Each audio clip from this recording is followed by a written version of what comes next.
I'm getting a lot of questions about the shutdown of the US government and whether or not it will affect H-1B visa application processes. So here's a very quick update because we've already done a longer story about everything that's going on with H-1B visas. And with this update and answering your question, I have now become your official visa correspondent, which I will be for the time being. Okay, so here's what's happening. The US government, as of midnight, coming into the 1st of October, has shut down. This is because the Republicans and the Democrats in the Senate have failed to pass the funding bill. So basically, you have to do like a funding budget sort of sanction, which they have not reached a consensus on. Now, this is not the first time it's happening in the US. Since 1977, it's happened 21 times, and the longest one lasted for 35 days. So what happens when there is a shutdown?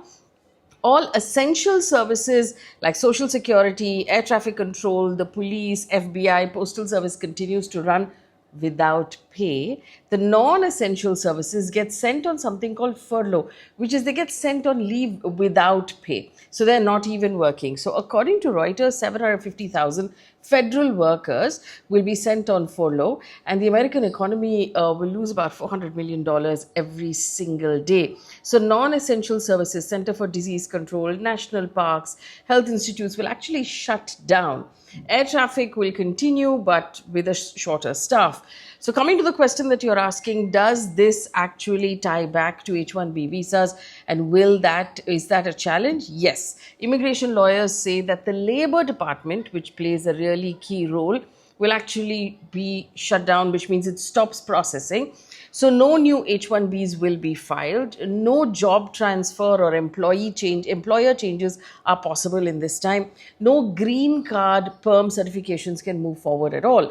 One immigration attorney has been quoted by an Indian newspaper saying nobody can get a new H-1B or a transfer of employer or a change of status if their LCA was not already approved before the 1st of October.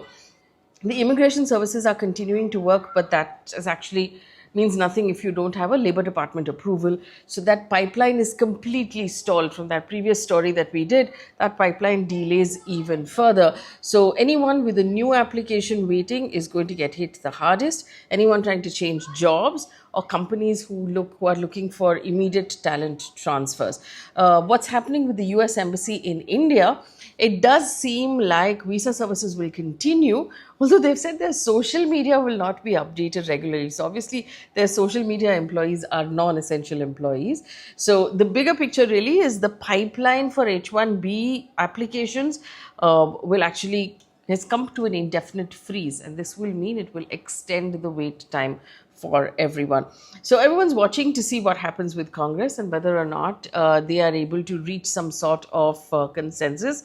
Till then, everybody waits in limbo. If you have more questions about the visa process, or if you're living in any other part of the world and you have questions about your visa process, leave it in the comment section.